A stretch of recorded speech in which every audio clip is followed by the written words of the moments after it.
Kad bija pēdējā reize, kad tu patiesi jūties mierā? Nu tā, ka tu tā kā, fū, tu apsēdies un saproti, pagaid, kas ar mani tēt notiek. Kad pēdējo reizi vai šodien, paskaties uz savu šodienu, kā tev šodien gāja un kādas tad ir tās sajūtas? Kādas ir tās sajūtas? It kā varbūt viss bija labi, tu biji šeit un tagad, tā sajūta tā kā skaidra galva vai tā kā pa miglu, tā kā vate galvā. Un kā tu jūties? Kā tu jūties šodien un kā tu jūties pašreiz? Bet, ja, piemēram, tu neatceries, ka tu pēdējo reizi tā esi jūties, tas nav tavs vājums. Tu dzirdēsi, kāpēc. Bet tā ir tava nervu sistēma, kas ir aizmirsusi, kā tas ir iespējams. Mēs arī parunāsim par šiem trīs stāvokļiem, kādos tu vari atrasties ikdienā un kā ar tiem tikt galā. Klau, uztaisam tagad vienu praksi, un tas, kas tev ir pašreiz jādara, tu vari apsēsties, tu vari stāvēt, jo šī prakse nav, teiksim, tāda mega, kas gāž no kājām nost, bet šī pat ir, es teiktu, tā perfektā elpas prakse, un par to arī runā Džeims Nestors gan savā grāmatā, gan savās publikācijās, kas pēc būtības, es arī paturpināšu pēc tam tālāk, kā viņa strādā un ko viņa dod. Bet tā elpas tehnika ir 5-5, respektīvi viņa pat īstenībā ir 5,5 ieelpa un 5,5 izelpa. Tā ir tā elpa, kas ļoti labi līdzsvaro tavu organismu, iekšējos orgānus, vispār ķermeni kā tādu. Un kā viņi strādā? Tā tad es vienkārši izslēgšu arī skaņas klusinātāju, lai mani dzird arī kā elpu, jo tad 5 sekundes ieelpa caur degunu un izelpa arī caur degunu 5 sekundes izelpa. Un tu vari sev paskaitīt līdzi. Tātad tu vari apsēsties un elpo vēderā. Ļoti svarīgi vēderā, jo tieši virs diafragmas mums ir šie parasimpātiskās nervu sistēmas nervi, un savukārt simpātiskās nervu sistēmas, jeb tās aktīvās, kur ir tā trauksmainā tā sajūta, viņi ir šeit te augšā. Un tāpēc, jo cilvēkiem ir tendence elpot tā kā krūtīs un tā īsas un saraustītas elpas. Un tāpēc to fokusu vajag pārvirzīt uz vēderu, uz diafragmu, un tagad tu vari ieelpot. Tātad ieelpa 2, 3, 4, 5 un izelpa caur degunu 2, 3, 4, 5. Ieelpa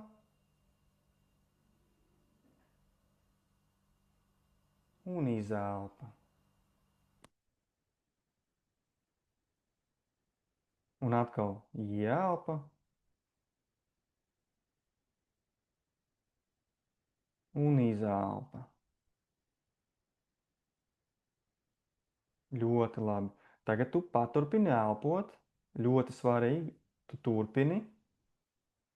Un šis tavs fokus aiziet uz elpu. Fokusējies uz diafragmu. Tu vari iztēloties, kā gaiss ienāk pa nāsīm. Viņš aiziet uz plaušām, kā viņš tur apstrādājās un nāk atpakaļ. Ļoti labi. Paturpini vēl elpot.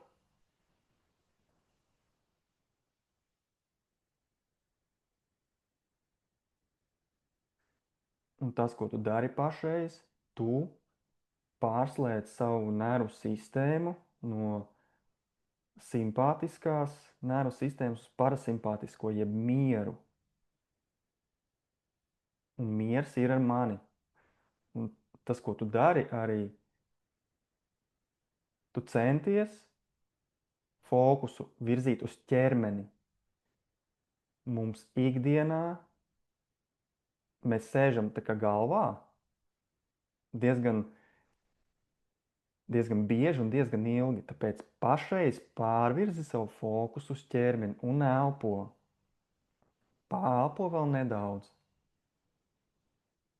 Un sajūti, kas tev notiek ķermenī.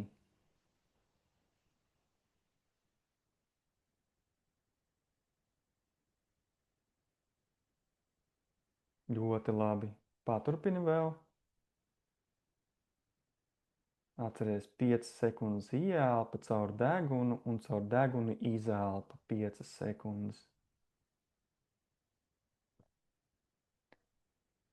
Un šo tu dari jebkurā dienas laikā pēc nepieciešamības.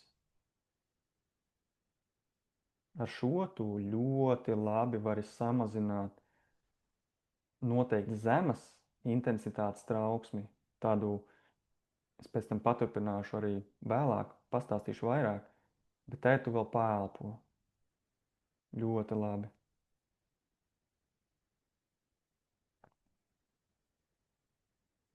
Un atceries, ja fokus kaut kur aizpeld, tu atnāc atpakaļ. Ja tev nāk kādas domas, tu vienkārši viņas novēro. Šitāda doma, es to neizdarīju, ok, es tevi pamanīju, paldies, bet es tagad elpoju un atgriezies ļoti labi.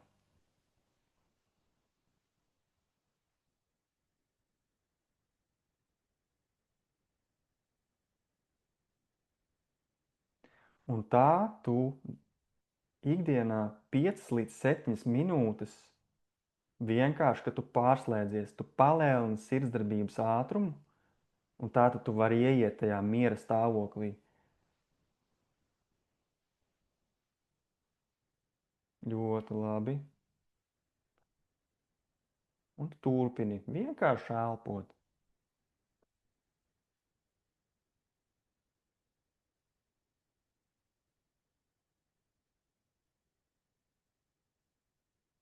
Jā.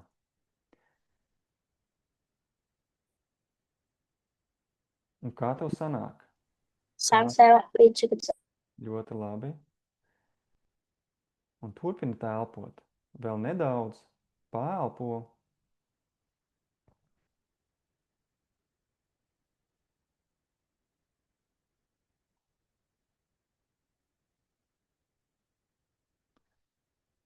Un tu varbūt sajūti kaut kādu sensāciju vai kaut kādu, kas tev notiek ķermenī, kas tev notiek galvā. Tu varbūt vari sajust savu sirdsdarbības ātrumu.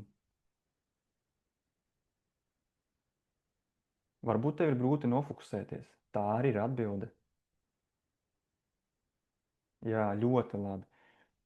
Paldies, ļoti labi. Un tu vari turpināt elpot. Es tikmēr turpināšu arī iet uz priekšu, un tu droši padalies čatā, kādas tev sajūtas, tā kā tu sāki pamanīt, kas tev tā kā notiek. Un tu droši padalies čatā. Ļoti interesē man, kā tev gāja un kādas tev ir tās sajūtas. Bet tu vari turpināt vēl. Kaut vai vēl 2 minūtes. Vienkārši paelpot. Ļoti labi. Un te ir tas, protams, jautājums, ko tad nozīmē regulēta un ko tad nozīmē neregulēta nervu sistēma. Un kā tu redzi, tad neregulēta nervu sistēma, tas ir tajā brīdī, kad man ir tas tā kā pastāvīgs nemieris, kaut kur trūkst enerģija, es saprotu, ka darba spējas man īsti vairs nav tādas, kādas bija, varbūt agrāk, jaunības gados, pirms 5 gadiem, pirms 3 gadiem, jo tas var mainīties. Grūtības aizmigt, un esmu bieži neizgulējies, pārmērīga reaģēšana, emocionēšana, konflikti Es atvainojos, attiecībās Edgars, ar saviem. nošēro savu ekrānu, lūdzu. Es tā tad, ok, Viņš ir tā kā mazāk redzams, ja? Tā es saprotu. Jā, viņš ir mazajā lucītī. Mhm. Ok, tūlīt.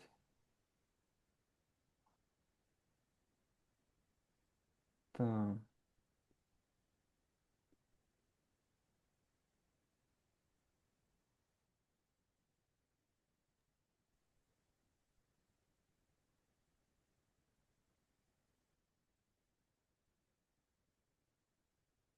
Tā, tagad būs labāk noteikti. Jā. Jā, paldies, Ance. Jā, paturpināšu par šo te neregulēto nervu sistēmu. Un tas bieži izpaužas kā konflikta attiecībās, tas, jo, nu kā, īsti tā kā nav pat enerģijas, nav spēka varbūt ieturēt to savu pieaugušā kodolu, pieaugušā versiju, kur ir neutralitāte, bailes zaudēt kontroli. Tas ir bieži vien tajās situācijās, kad gribās tiešām kontrolēt to, kas notiek ar mani, to, kas notiek ar bērniem, lai viņi nesasitās, lai vienkārši, ka tu zini, ka tev ir droši. Tu turi distancē citus cilvēkus, tu nelaid klāt. Tā kā, nu, tu esi tas tā kā menedžeris, ja? Un ir sajūta, ka ar mani kaut kas nav kārtībā. Liekas, kaut kas īt, kaut kas sāp, bet tu aizies pie ārsta, uztaisi analīzes, un viņš saka, viss ir kārtībā. Vai tu pats skaties tajās tā kā analīzēs, viss ir tā kā robežās. Un saprot, ok, tad tas ir saistīts ar šo te neregulēto nervu sistēmu. Savukārt, iepratim regulētā nervu sistēma, tas ir tas iekšējais miers, spēks un fokus. Tev ir enerģija. Ir viegli aizmigt. Es pats šo esmu izgājis šim te posmam cauri, un es varu salīdzināt, ko nozīmē grūti aizmigt un ko nozīmē viegli aizmigt. Ko nozīmē neizgulēties un ko nozīmē, ka tu esi izgulējies. Tev ir šī neutralitāte, tu esi līdzsvarots, savākts, tev ir viegli savākties. Tu principā esi tonusā. Tu spēj novilkt robežas un to izdarīt veselīgā veidā. Nevis caur aizstāvību vai kaut kādu kompensācijas mehānismu, bet caur to, ka tu saglabā savu to enerģiju un tu ļoti labi vari lietas izrunāt. Emocionālā tuvība. Es uzticos, vadu sevi cauri jebkam. Tas nozīmē to, ka tev ir kaut kāda izaicinoša situācija, bet tu zini, ka nekas jau slikts nevar notikt. Vienīgais, kas tev ir jāizdara, tev ir jāsaglabā tā pieaugušā stāja, tas mugurkauls, un pagaidi, mēs šo varam atrisināt. Vienkārši runājam cauri un ejam lietām cauri, kā pieaugušie. Un es esmu pietiekams, man viss ir kārtībā. Jā, kaut kas nesanāk, kaut kas neiet, bet tas ir normāli, tā ir dzīves sastāvdaļa. Un mēs kā pieaugušie varam tās lietas risināt, un viss ir atrisināms. Un attiecībā uz nervu sistēmu, tu jau redzi to, ka pēc būtības viņi iedalās divos lielos blokos. Ir centrālā nervu sistēma šeit augstāk, un ir perifērā nervu sistēma. Un ko tas nozīmē? Tas nozīmē to, ka cilvēkam ir šī centrālā nervu sistēma, kas ir galvas smadzenes, muguras smadzenes, un centrālā nervu sistēma atbild tieši par šo bloku. Savukārt perifērā, kas ir mūsu arī šīs dienas tēma un arī fokus, ir šī te, kas sastāv no autonomās un somatiskās nervu sistēmas. Bet tas, ko es vēlos uzsvērt, ir tas, ka šī apzinātā nervu sistēma, jeb somatiskā, tie ir tie nervi, kas savieno smadzenes ar muskuļiem un receptoriem ādā. Savukārt autonomā ir šī neapzinātā sirdsdarbība, asinsrite, asinsspiediena regulācija, elpošana, gremošana, arī seksuālais uzbudinājums un urinēšana, piemēram. Tas viss, par to visu atbild autonomā sistēma, nervu sistēma, un ne tikai. Un autonomā tad tas notiek pats par sevi, bet īsnībā elpošanu mēs varam kontrolēt, lai cik tas interesanti izklausītos. It kā notiek pats no sevis, bet elpošanu tieši mēs varam kontrolēt. Un tas ir mega svarīgi. Jo, ko dara autonomā nervu sistēma? Tas pēc būtības ir dzīvības mugurkauls. Un autonomā nervu sistēma atbild tai skaitā par uzvedību. Tā ir smalks uzdevums uzturēt homeostāzi, kas pēc būtības nozīmē, kā organisms un smadzenes līdzsvaro visas dažādās iekšējās sistēmas, lai mēs varētu izdzīvot un pareizi funkcionēt. Piemēram, ja ir pārāk karsts, tad autonomā nervu sistēma aktivizē fizioloģiskas pārmaiņas. Piemēram, paplašinās asinsvadi, pātrinās elpošana un notiek svīšana. Un tev mainās uzvedība. Tu gribi paslēpties no saules, dzert ūdeni un tam līdzīgi.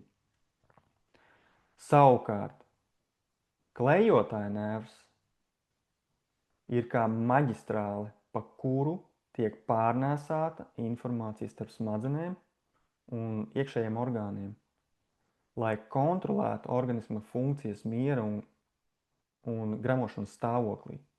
Tad klejotāja nervs atbild par to, ka tu ieej šī miera un gremošanas stāvoklī. Jo kas notiek, tad, kad tu ej gulēt, un tad, kad tu sāc atslābt, tev sāk rosīties siekalas. Tu pavēro bērnus, kad viņi mieg ciet, viņiem jau siekalas tek. Un vai tu no rīta piecelies, un tas ir visu nosiekalojis. Un tas pats ir ar gremošanu. Kad tev sāk gribēties ēst, tu ieej tajā miera gremošanas stāvoklī, un tev raisās siekalas. Un par to atbild klejotāja nervs. Un drošība vai briesmas tādus signālus sūta klejotāja nerva viena un otra daļa šeit. Būtībā klejotāja nerva tonus nosaka mūsu spēju regulēt stresu un atjaunoties. Tad zems tonus, tu esi stresā, bet augsts tonus tu vari iekļūt mierā jebkurā brīdī. Tu kontrolē to. Un kā tad tu, lai atjaunojies pilnvērtīgi naktī, ja tava nervu sistēma ir disbalansā, vai tu jūti, ka tev ikdienā ir grūti aizmigt, jo miegs ir nenormāli svarīgs tajā visā procesā.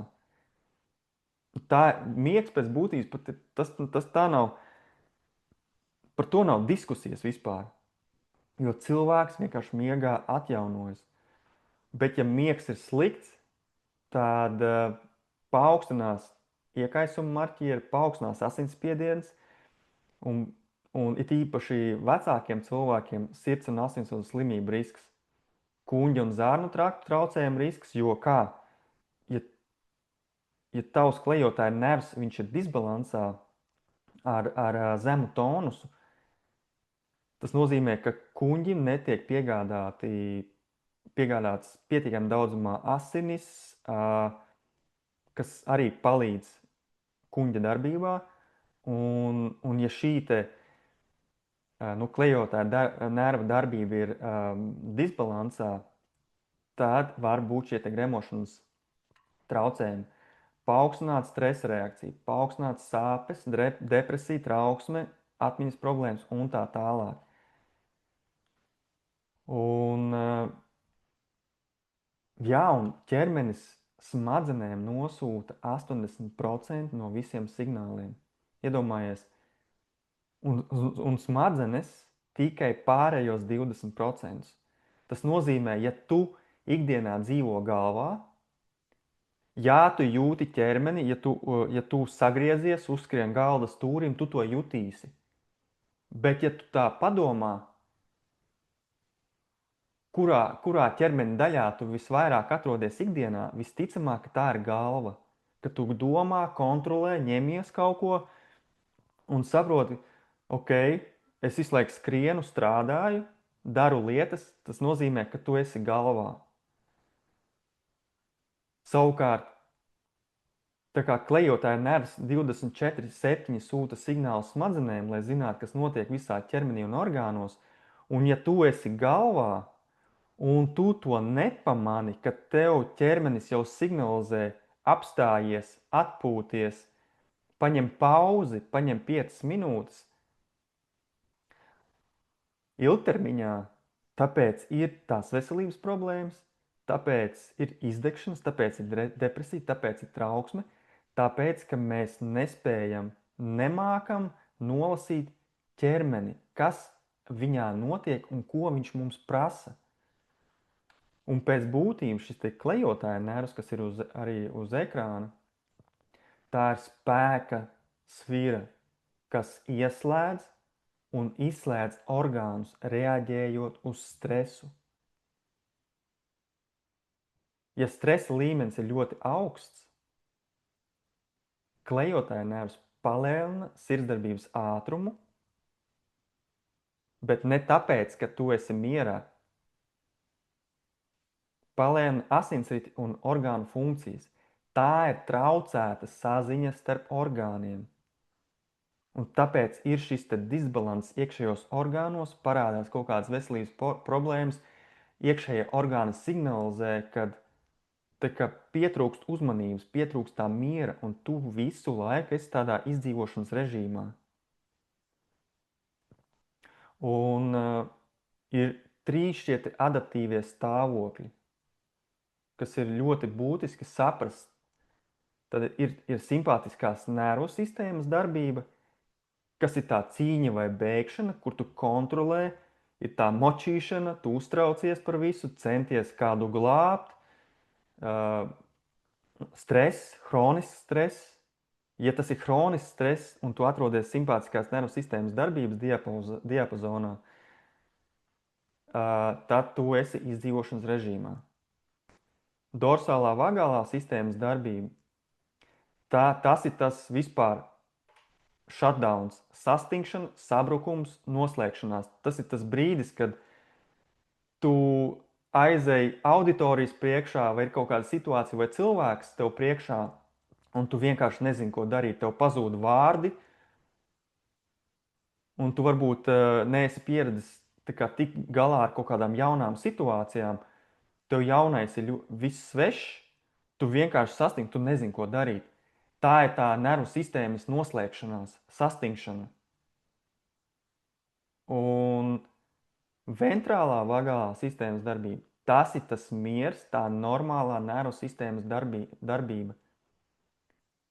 Tā ir tā parasimpātiskās nervu sistēmas darbība, kur tu uzticies procesam, tu uzticies, kas ar tevi notiek, tu neemocionē, tu spēj ievērot tās veselīgās robežas, tu esi mierīgs tajās izaicinošajās situācijās. Piemēram, ar bērniem, viņi tur no rīta ģērbjās, viņi tur kaut ko ņēmās, bet tu esi mierā. Tu esi mierā, tu zini, ka tu neko nevari nokavēt, tu zini, tu sevi pārvaldi. Un tevi neķer, kas notiek ārpasaulē, kas notiek politikā un tam līdzīgi. Tu saproti, ka drošība ir tevī, miers ir tevī. Un tas mērķis ir tāds, ka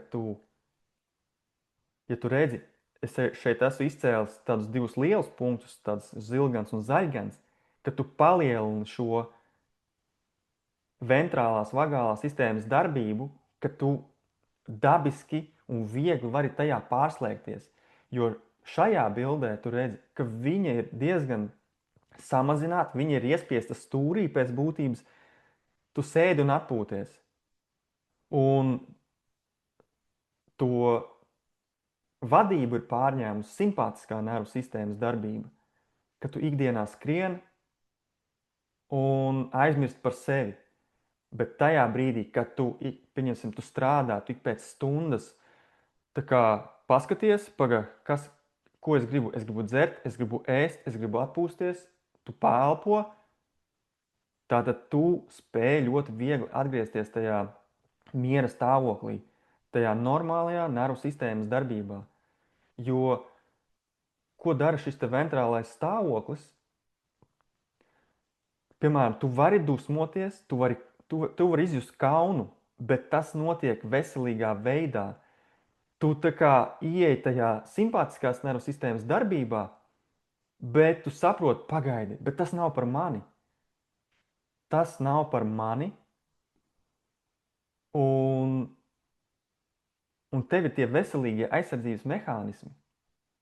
Tavi aizsardzības mehānismi nav impulsīvi vai destruktīvi. Tu spēj novilkt tās veselīgās robežas, apstrādāt emocijas, tu elpo, tu nevaino nevienu. Un ir apzināta rīcība, nevis automātiska. Un tu apkārtējo vidi uztver droši, radoši, un tu uzticies. Un tā ir tā lielā atšķirība. Savukārt, simpātiskā nervu sistēma, tev tur veidojas šie neveselīgie aizsardzības mehānismi. Tu nevari savienoties ar apkārtējo vidi, tevi uzvelk. Tev kaut kas besī. Jūties nedroši, apdraudēts, tu izjūti kaunu, vainas sajūtu, un tu tā kā noslēdzies. Tev tā kā negribās neko darīt. Dusmas. Un tad tu saproti, ka tu esi tajā simpātiskās nervu sistēmas darbības laukā. Un šī cīņas un bēgšanas reakcija, šī simpātiskās nervu sistēmas darbība patērē daudz enerģijas. Un tu padomā, ja tu esi savā darbā vai visu dienu noņēmies ar bērniem, tu esi visu laiku bijis kaut kādā stresā, kaut kādā skriešanā, un tu beigās vakarā apsēdies un saproti, bāc, vienkārši nav enerģijas. Jo muskuļiem tiek piegādāti glikozes krājumi tajā brīdī, kad tu esi tajā simpātiskās nervu sistēmas darbības diapazonā un paaugstinās adrenalīna līmenis, liekot arī asinīm plūst uz lielajām muskuļu grupām un palielina arī plaušu kapacitāti. Jo, pieņemsim, ja tu esi dusmās, tev ieslēdzās, tu jūti, kā tev pieplūst asinis muskuļiem, tev rokas sažmiedzās, vai ka tu saproti, ka, nezinu, tu ir suns priekšā, tu viņu nezini, nepazīsti, un tev tā kā ieslēdzās, pagaidi, es tagad tūlīt esmu gatavs mest kājas pār pleciem, tev vienkārši tiek asinis pārsūknēts no orgāniem tālāk uz muskuļiem, lai tu varētu par sevi pastāvēt, lai tu varētu aizbēgt vai cīnīties. Un tas ir tas, ko dara šī simpātiskā nervu sistēma. Un pats galvenais, ka šīs sistēmas, viņas visas ir vajadzīgas. Tikai problēma ir tā, ka it īpaši mūsdienās, ka šī nervu sistēma cilvēkam, viņam ir nenoregulēta, disregulēta.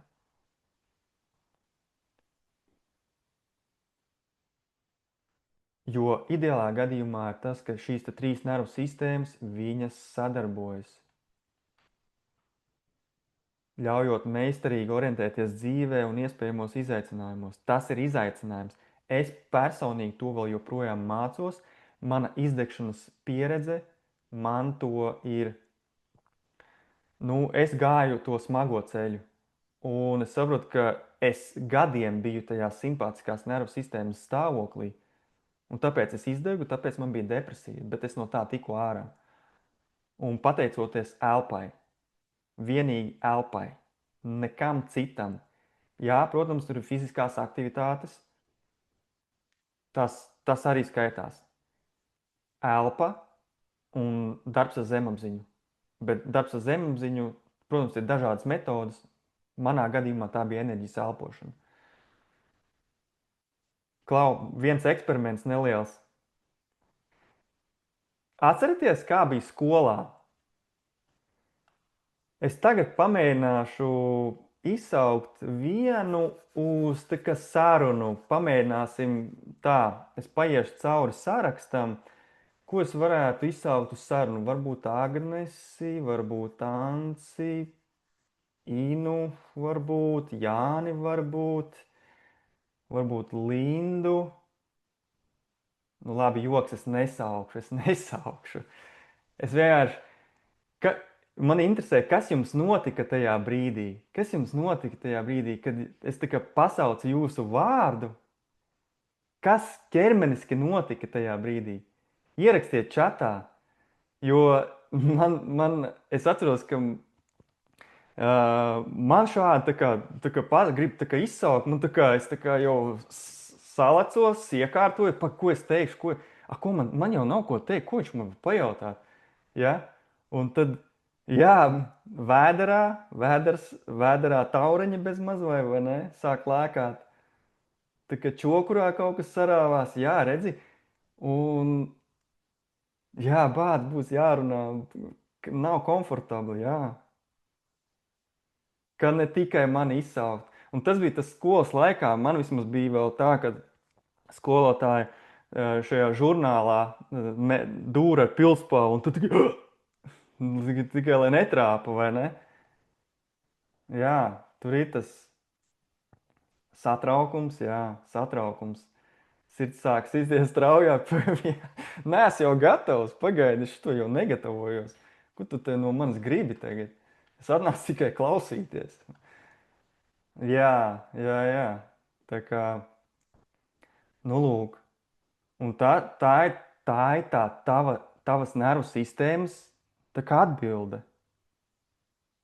Viņa tev liek tā kā ieiet tajā cīņas, bēgšanas stāvoklī. Tā, kad tev parādījās tas satraukums, tev vienkārši aizgāja enerģija, aizgāja asinsrite uz muskuļu grupām, tu jau tā kā esi gatavs jau ieņemt pozu un tā, tu jau saraujies. Un redzi, kā tu pārslēdzies no tāda miera uz šo te simpātiskās nervu sistēmas darbības stāvokli.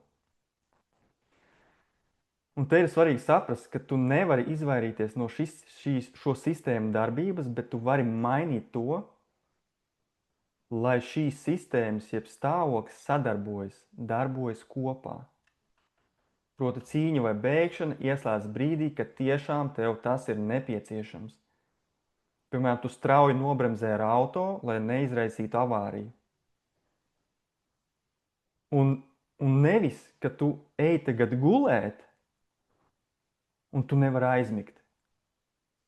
Un tu pirms gulētiešanas joprojām esi tajā simpātiskās nervu sistēmas darbībā, bet tam var būt arī savi iemesli. Viens ir tāpēc, ka tu nedzirdi sevi un tu nesaproti, kas ar tevi notiek, tu nepārzini savu ķermeni un tev regulāri trūkst enerģijas, kā mēs skatījāmies arī šeit, ja, kad ir šie nenoregulētās nervu sistēmas darbības būtībā traucējumi.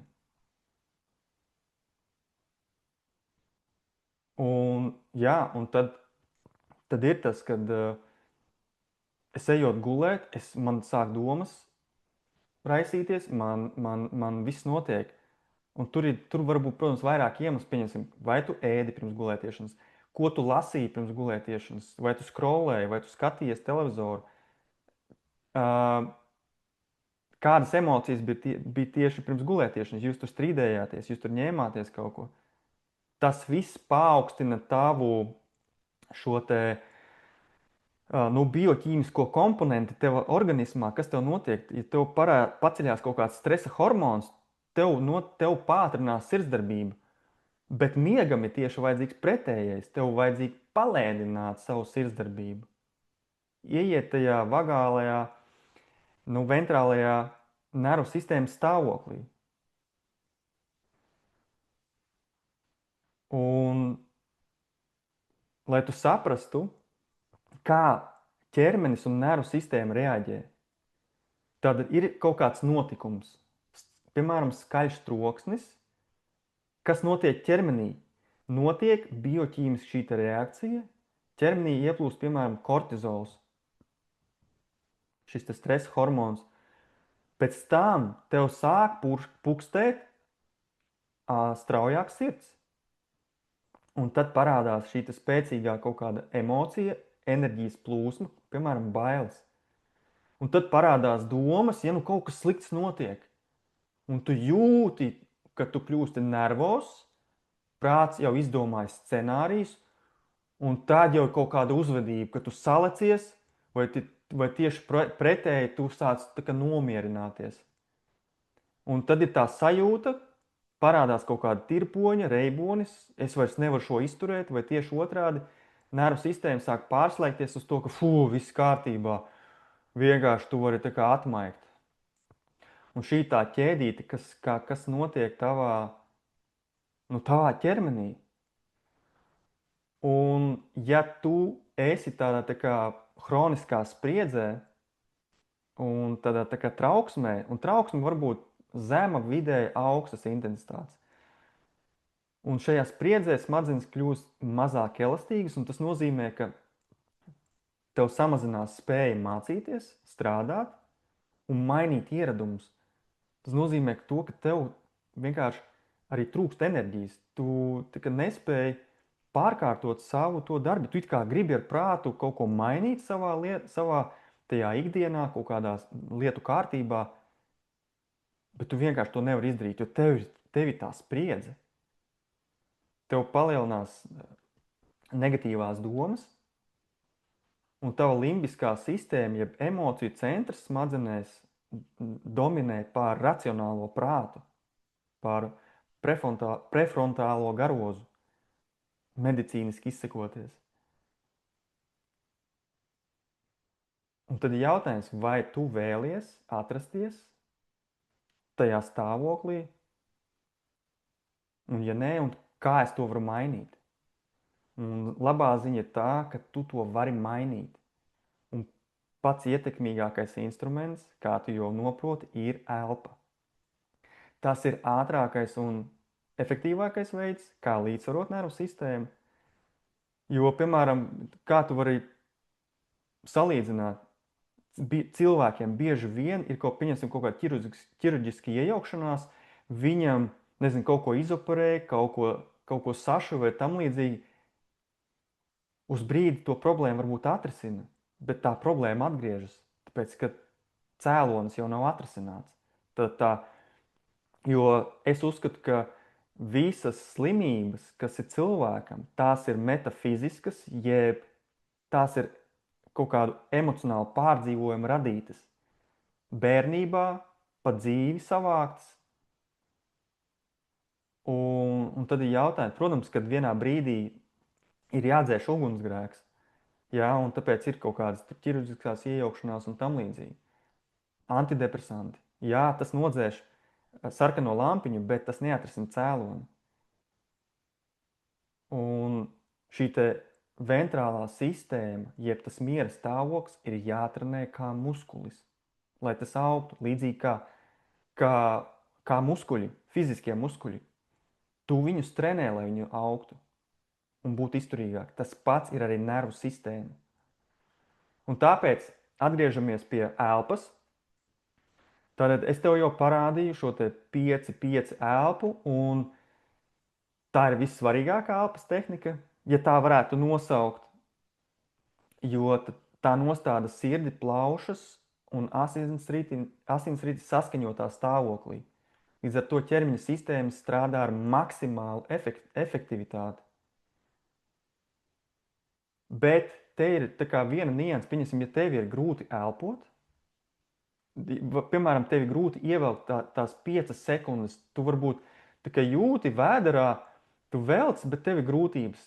Tad risinājums ir tāds, ka tu vienkārši elpo īsākus intervālus, piemēram, 3 sekundes ieelpa, 3 sekundes izelpa, vai 3 sekundes ieelpa un 4 sekundes izelpa.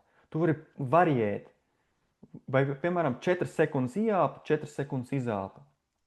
Jo ir cilvēki, kuriem diafragma ir ļoti saspazmējusies, jo diafragma ir kā muskulis.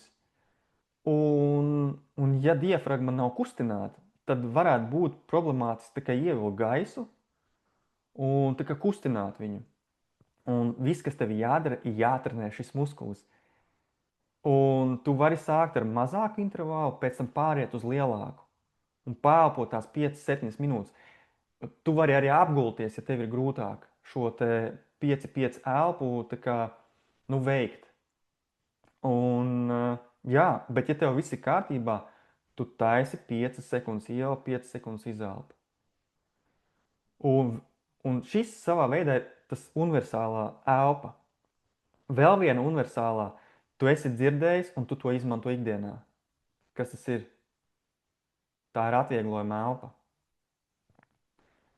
Atvieglojuma elpa, un viņa ir ļoti svarīga.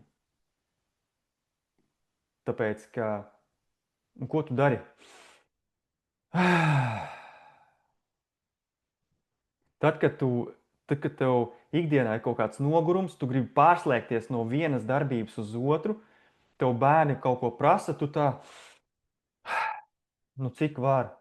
Tu uzreiz jau tā kā pārslēdz savu nervu sistēmu, pagaidi, kas man tagad jādara, kur man jābūt.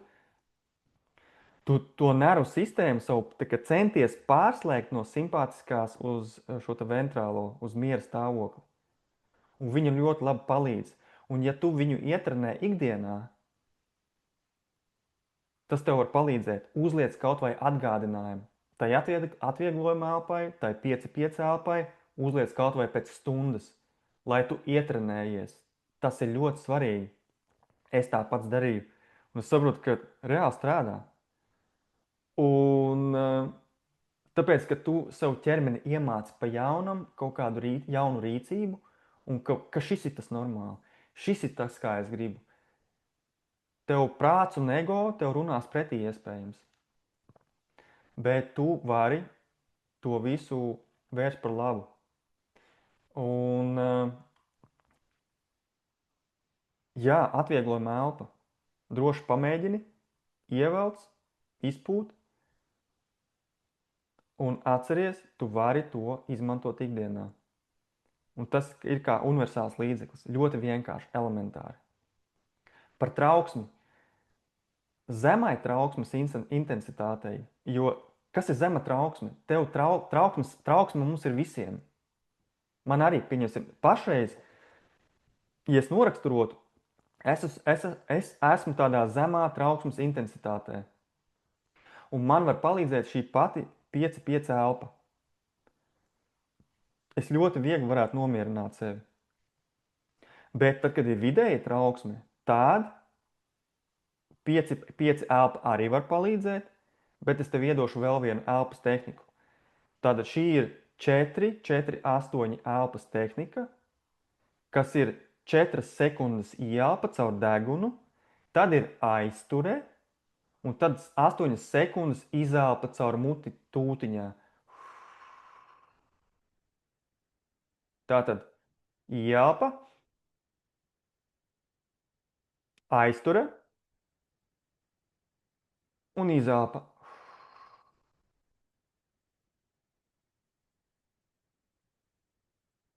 Un pamēģini. Ieelpa, aizture un izelpa.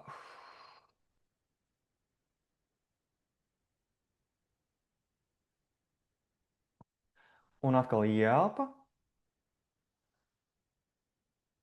aizture un izelpa.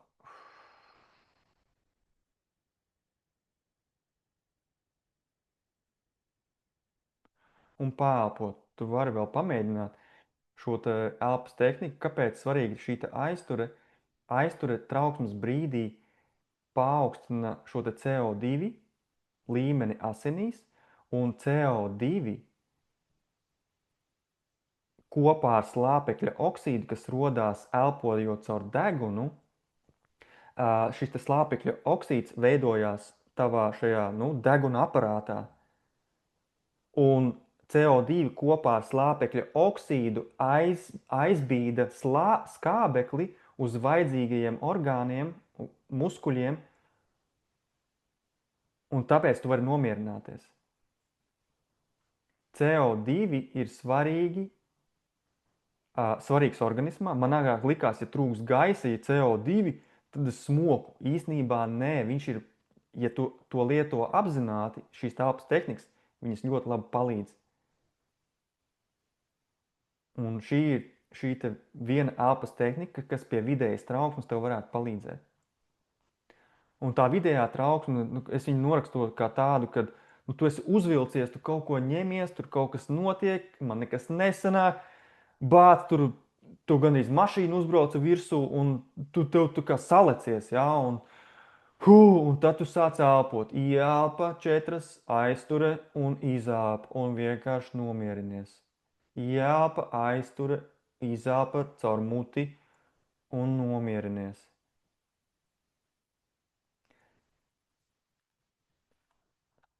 Un ļoti svarīgi ir vēl viena šī te bites elpa. Varbūt tu esi dzirdējis bites elpa, kas ir svarīgi. Arī pamēģinam reizē, iekārtojies ērti, un tavs uzdevums ir ieelpot caur degunu 5 sekundes, un caur muti tūtiņā izelpot 7 sekundes. Un tagad mēs pāposim šīs 10 ielpas, un pēc tam tavs uzdevums būs pēc šīm 10, mēs pamēģināsim 5, pēc 5 ielpām aizspiedīsi šīs te ausis krimslīšus ciet, šādi te. Un tavs uzdevums būs ievilkt elpu, un pēc tam aizspiežot šos te ausis krimslīšus, tu pēc tam caur degunu laid ārā gaisu un skaņu.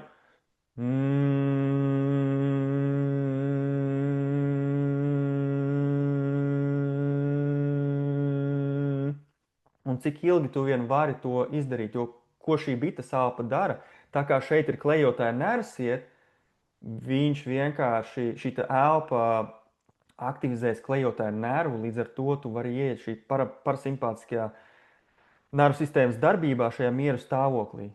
Un tagad pamēģinam ieelpot caur degunu 5 sekundes, tātad ieelpa 2, 3, 4, 5 un izelpa caur muti 3, 4, 5, 6, 7. Un ausis spiedīs pēc tam. Tagad vienkārši pēlpo, ieelpa 1, 2, 3, 4, 5 un izelpa tūtiņā caur muti 3, 4, 5, 6, 7. Atkal ieelpa caur degunu 2, 3, 4, 5 un izelpa tūtiņā caur muti 3, 4, 5, 6, 7. Un vēlreiz ieelpa 5 sekundes un izelpa 7 sekundes caur muti tūtiņā.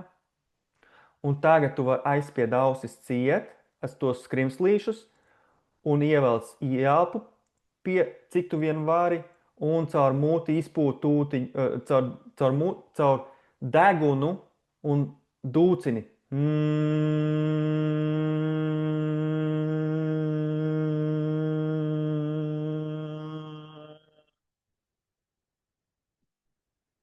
Un tad, kad tev beidzās elpa, atkal ieelpo. Un atkal aizspied ausis ciet. Tu vari visu laiku turēt šajā brīdī. Tu atkal ieelpo un atkal izelpo caur degunu un dūcini kā bite. Un tu jūti, kā tev vibrē, kā tev notiek. Un uztaisi vēl 3 tādas elpas.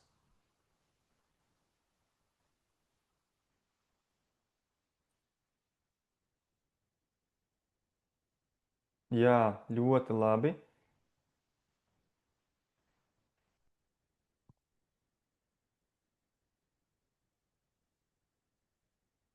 Un pāpo vēl. Pamēģini atkal ieelpot tās 5 sekundes aptuveni un atkal izdūcini. Izdūcini, aizspiežot un sajūti, kas tev notiek. Un arī koncentrējies uz savu elpu, nedomā neko. Un šī elpa ļoti labi palīdz arī pie dusmām. tā kā tu esi dusmīgs. Vienkārši sāc elpot un izdūcini. Izdūcini, jo tu aktivizē klejotāju nervu,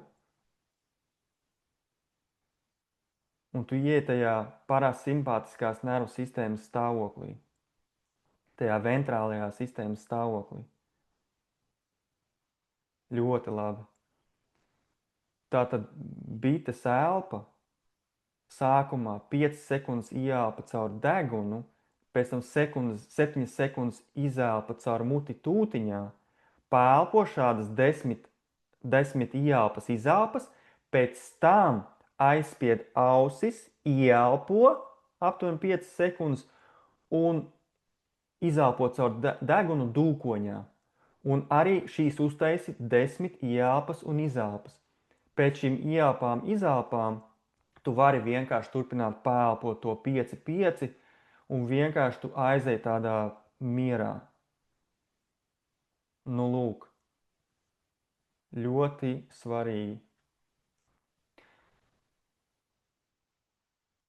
Un šis ir tas, kur pats es esmu pārbaudījis, ka tas strādā. Vienkārši ir jāsaprot, kādā stadijā tu atrodies. Respektīvi, zems trauksmes līmenis, vidējs vai augsts. Jo, pieņemsim, pie augsta trauksmes līmeņa, kad tu liekas, ka tev tūlīt panika būs, tur vairāk tas iet uz to, ka tu vairs nekontrolē. Tu neesi savā ķermenī, tu kontrolē, tu esi tā kā uz ārpasauli un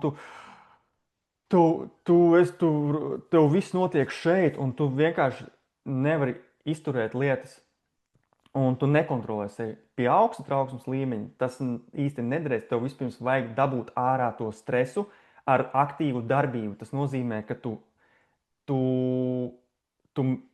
pietupies, tu pumpējies, tu skrien. Protams, ja tu esi tādā galīgā autā, es teikšu, ja, tad tādā gadījumā cerams, ka kāds ir blakus. Ja? Bet, ja tu apzinājies, ka tev ir panika, tu pazīsti to sajūtu, tev ir jādabū ārā. Tu izkraties, kaut vai kraties 3 minūtes, vienkārši dabū ārā to enerģiju. Ir vajadzīga fiziska darbība. Ar staigāšanu nepietiks. Tev ir kaut kas jādara. Un tajā brīdī, tā, kad tu jūti, ka tev atlaiž, tad tu vari atkal sākt izmantot 5-5 vai šo 4-4-8, kad tu nolaid savu šo trauksmes līmeni vismaz līdz tam vidējam. Man ir man pateicoties sievai vienu brīdi, tas bija neapzināti, man ir palīdzējusi košļāšana tikt ārā no panikas, no tādas trauksmes lēkmes. Sēdēju mašīnā, braucām un saprotu, bērns sākās panika, trauksme. Un sieva saka, ņem ēt košlinas, tā intuitīvi. Un es sāku kožļāt vienkārši. Un tas palīdz, tas novērš domas, tā ir darbība. Un plus vēl košļāšana atver elpceļus. Tātad tev arī pieplūst labāks skābeklis. Un košļāšana ļoti labi var palīdzēt, ja ir trauksme. Un kas tev ir jāzina? Atceries par 90 sekundžu likumu. Proti 90 sekundēs izdalās dažādas bioķīmiskas vielas tavā ķermenī, tajā stresa stāvoklī, kad tev ir tur ar bērniem ņemies, es jau vairs nevaru izturēt, vai tur ar kolēģiem. Tu zini, ka šajās 90 sekundēs izdalās kortizols, adrenalīns, un pēc šīm 90 sekundēm viņš pazūd. Bet ja tu turpini uzturēt to domu, uzturēt to strīdu, uzturēt to notikumu, tas cikls atkārtojas. Un atkal 90 sekundes. Un pēc šīm 90 sekundēm tas ir tavs lēmums turpināt to vai nē. Tā kā zināt šo te likumu ir ļoti vērtīgi, jo tad tu zini, ka bāc, es jau te pats čakarēju to situāciju. Es jau te pats uzvalkos. Tā kā viss ir atkarīgs no tevis. Un pirms gulētiešanas, ko es iesaku, tātad ir svarīgi palēnināt sirdsdarbības ritmu. Un, lai tu aiziet gulēt, ir vajadzīgs CO2. CO2, un tas nozīmē, ka ir šī elpas tehnika 4, 8, 8. 4 sekundes ieelpa, 8 sekundes aizture un 8 sekundes izelpa. Aizture, redzi, ir uz pusi ilgāka, un šajā gadījumā tu pavairo šo CO2 organismā, un tu dabiski vienkārši kļūsti miegains. Un, protams, tu vari izmantot arī 5-5 elpas tehniku. Vienkārši nomierināt savu sirds darbību. Un kas vēl ļoti labi strādā, kad tu ieej pateicības stāvoklī, vienkārši noskaidri pateicības, par ko tu šajā dienā esi pateicīgs. Vienalga, kāda diena bijusi, pati sliktākā diena, bet paldies par šīm mācībām, paldies par šo par to, ka mēs ar bērniem sastrīdējamies. Es tagad vismaz saprotu, kā es jūtos, kur es atrodos. Paldies par maniem kolēģiem, kuri man tur aizrāda. Un tas nozīmē, ka es vienkārši par sevi nespēju parūpēties, varbūt. Es nespēju nospraust robežas. Tā kā vienkārši iet tajā koherentajā stāvoklī, tajā pateicības stāvoklī. Un tas palīdz aizmigt. Tas ir kā zobus tīrīt. Es to daru katru vakaru. Nu, lūk. Klausies, un vēl viena lieta.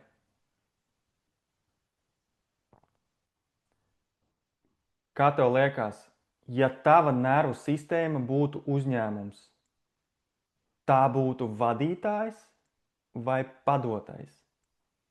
Ja tava nervu sistēma būtu uzņēmums, tu to vadītu vai tu būtu padotais?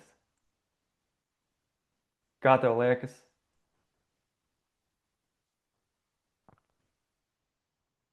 Jā. Un, starp citu, ja tev ir kādi jautājumi radušies, droši raksti čatā. Nodarbības beigās es atbildēšu. Un šīs jautājums varbūt sākumā pagaidzi nesaprotu. Bet ja tu vadi uzņēmumu, varbūt tu pašreiz vadi uzņēmumu fiziski savā dzīvē. Jā, tu vari salīdzināt. Bet ja tu to tā kā pavērsi savu nervu sistēmu, vai tu to vadi, vai viņa tevi vada?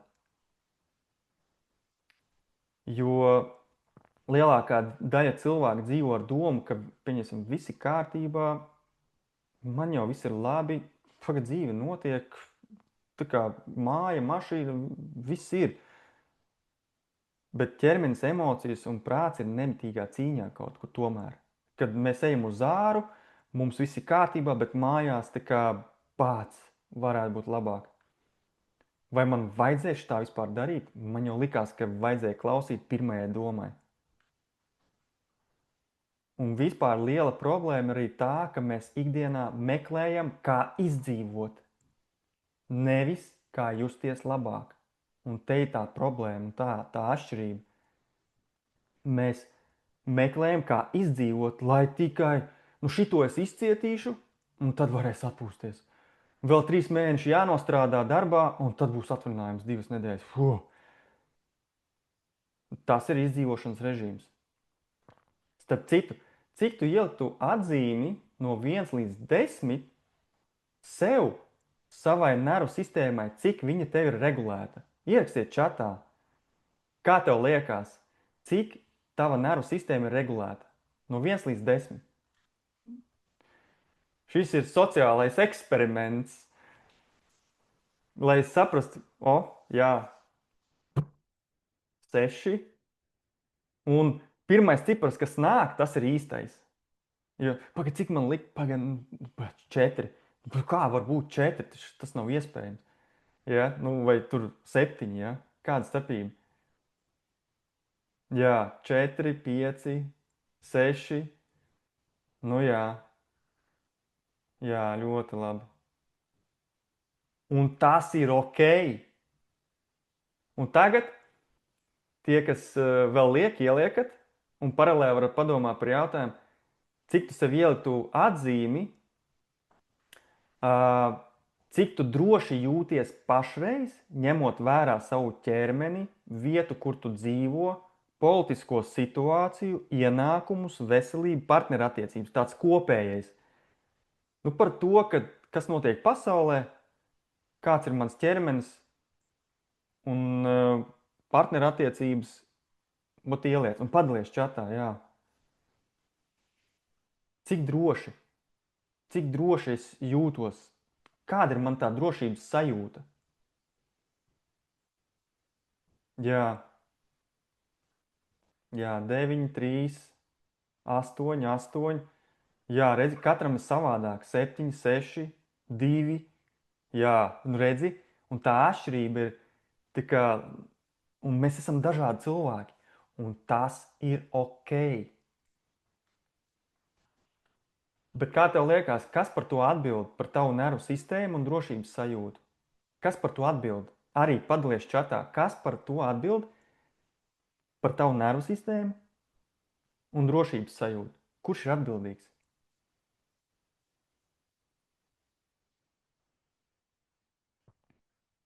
Jā. Mhm.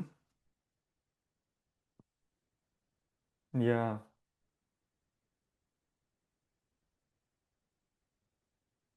Mhm. Ļoti labi. Jā. Tad es pats, tikai un vienīgi es. Jā, vajadzētu būt pašai, tā kā drusciņ, tā kā, pagaid, nezinu, pareizi atbildēšu, nepareizi. Attieksmes jautājums. Es pati. Jā. Jā, nu, tu pareizi jau saproti, ka pēc būtības tā ir tava atbildība. Un tu jau pēc būtības nevari vainot kādu, ka tev ir tā. Vot man ir tā, mani tur nesaprot, mani tur kas tur, man ir šādi, es esmu dusmīgs, es esmu skumjš, man nekas nesanāk. Un tad kurš ir vainīgs? Vainīgo nav. Jo vaina, skatoties no visuma perspektīvas, vispār nepastāv. Tā ir ilūzija. Un es tajā neiedziļināšos šoreiz, bet vai tu atceries tos laikus, kad no skolas laikiem atceries Maslowa piramīdu? Un te ideja ir vienkārša. Ja nav apmierināts tavas pamatvajadzības, piemēram, fizioloģiskās vajadzības vai kāds augstāks pamatvajadzību līmenis, katrs nākamais līmenis uz augšu tev sagādās grūtības un regulāri tevi atmetīs atpakaļ. Piemēram, pie fizioloģiskām vajadzībām - ēst, dzert, fiziskās aktivitātes, miegs, elpošana. Kas notiek ar tevi, kad tu esi izsalcis? Tu esi uzvilkts, vai ne? Piekritīs, ja neesi izgulējies, tu nevarēsi būt produktīvs, emocionāli noturīgs, vecāks attiecībā pret bērniem. Piemēram, tajā dienā liekas, ka nav enerģijas un lietas neiet tā, kā gribētos, vai ne? Kad tu tā kā neesi izgulējies un bāc. Nav tā pārliecība, sāk uzmākties domas, tur varbūt par finansēm, man viss ir apnicis, liekat mani mierā, nezinu, tur auto remonts liekas kā zobu sāpes. Un, ja parādās kaut kādas problēmas, tad liekas, ka ir reiz 3. Kur nu vēl domas par to, kā uzlabot attiecības ar citiem, un tavs pašvērtējums ir nokrities, un par pašrealizāciju tur pat domu nav, jo īsti nav motivācijas. Jā, nu tas ir, es izgāju cauri tādam pilnam ciklam. Un tās ir ķermeņa pamatvajadzības, kas ir saistīts ar nervu sistēmas regulāciju. Būtībā nervu sistēmas regulācija ietekmē visus šos līmeņus. Primāri nervu sistēmas regulācija ieliek tajā otrajā līmenī - drošība un aizsargātība, kur ir mājoklis, veselība, vide, kurā tu atrodies. Jā, bet, ja tu pasties uz šīm fizioloģiskajām vajadzībām, miegs, ja tava nervu sistēma nebūs noregulēta, tu nevarēsi normāli izgulēties, tu nevarēsi normāli aizmigt. Drošības sajūta arī, jo drošības sajūta ir nevis kaut kur apkārt, bet viņa ir tevī. Viņa ir tevī, tev neviens cits šo drošības sajūtu nevar iedot. Tava piederības apziņa, ja, ka tu šīs attiecības, mīlestības izpausme, kaut kāda komūna, pieņemšana, empātija. tur arī ir nepieciešama nervu sistēmas regulācija. Jo kā tu vari būt empātisks, ja tu visu laiku uzsprāgsti, vai tu nespēji savaldīties, tu nespēji nospraust robežas? Un tas pats par pašvērtējumu. Kāds tev var būt pašvērtējums, ja tu neesi izgulējies, ja tev neapmierina vidē, kurā tu atrodies, un ja tev liekas, ka tev nepietiekami uzrāda uzmanību, kāds tur pašvērtējums var būt? Viņš var būt iedragāts, vai ne? Un pašrealizācija. Un pašrealizācija ir pati virsotne, un tas nozīmē, ja tu neesi parūpējies par bāzi, par pamatu, par savām pamatu vajadzībām, šī pašrealizācija, viņa ir kaut kāda, bet vai viņa tevi apmierina? Un katru reizi, kad tu neapmierini šīs savas pamatu vajadzības, nepietiekams ēdiens, nepietiekami kvalitatīvs ēdiens, nepietiekami esi dzēris ūdeni, nepietiekams miegs, vide neapmierina. Tu realizējies, bet tas tevi atmet atpakaļ, jo tev trūkst enerģijas, tu gribi varbūt ņemt darba paaugstinājumu vai piedalīties konkursā, tu piedalies, bet tu jūti, ka nav tās enerģijas. Tu it kā gribi, bet tu saproti, ka tu nevari. Un tas atmet atkal tajā pirmajā līmenī, kas ir tavas mājas pamati. Un tavas mājas pamati tas ir tavs ķermenis. Ja tu neparūpējies par sevi, tad tu atgriezies regulāri atpakaļ šajā pamatlīmenī. Un svarīgākais ir tas, ka tu šos līmeņus un kārtību nevari apiet. Tu nevari apiet savu ķermeni, tu nevari apiet negulēt. Un tik, cik tu labi jutīsies savā ķermenī, tik būs laba tev veselība, tādas būs attiecības, tik tev būs iespēja, tik veiksmīgi tev būs pašrealizācija. Un mēs bieži domājam, ka man jāmaina darbs, partneris tur neapmierina, vai cik mēs varam strīdēties, vide kaut kas nav, pilsēta, gribētu citā pilsētā dzīvot. Un te ir viens ieteikums. Nevis sāc mainīt darbu, māju, dzīvokli, partneri, pilsētu, bet paskaties uz sevi kā uz uzņēmumu. Kur es esmu pašreiz? Kā mans uzņēmums darbojās? Kā mans ķermenis darbojās? Un te tu vari novērtēt to. Līdz ar to mēs varam nonākt pie secinājuma, ka tu vari uzcelt māju uz nestabiliem pamatiem. Tas arī kā jautājums, vai tu vari uzcelt māju uz nestabiliem pamatiem? Kaut kādu jau var, vai ne? Bet vai tas tevi apmierina? Un tad mēs atgriežamies arī pie šīs neregulētās nervu sistēmas vai regulētās nervu sistēmas. Kur tu esi pašreiz? Kurā stabiņā tu sevi var ielikt? Bet atceries, ka tā nav tava vaina. Tā nav tava vaina. Tava nervu sistēma vienkārši strādā iespējams izdzīvošanas režīmā. Un tāpēc ir tas, ka tu darbā, mājās, nezinu, tur pārēdies, vēl kaut kas, emocionāla ēšana, stresa ēšana. Vienkārši tas ir tas izdzīvošanas režīms, kā ir vieglāk. Bet cik ilgi? Un tad ir jautājums, kā būtu, ja spētu dzīvot ar regulētu nervu sistēmu? Kas varētu mainīties? Kā tad tas mainās? Kā mainās mana dzīve? Nu, lūk. Un tad tas jautājums, tu vari to sev uzdot. Kā būtu, ja es varētu dzīvot ar regulētu nervu sistēmu?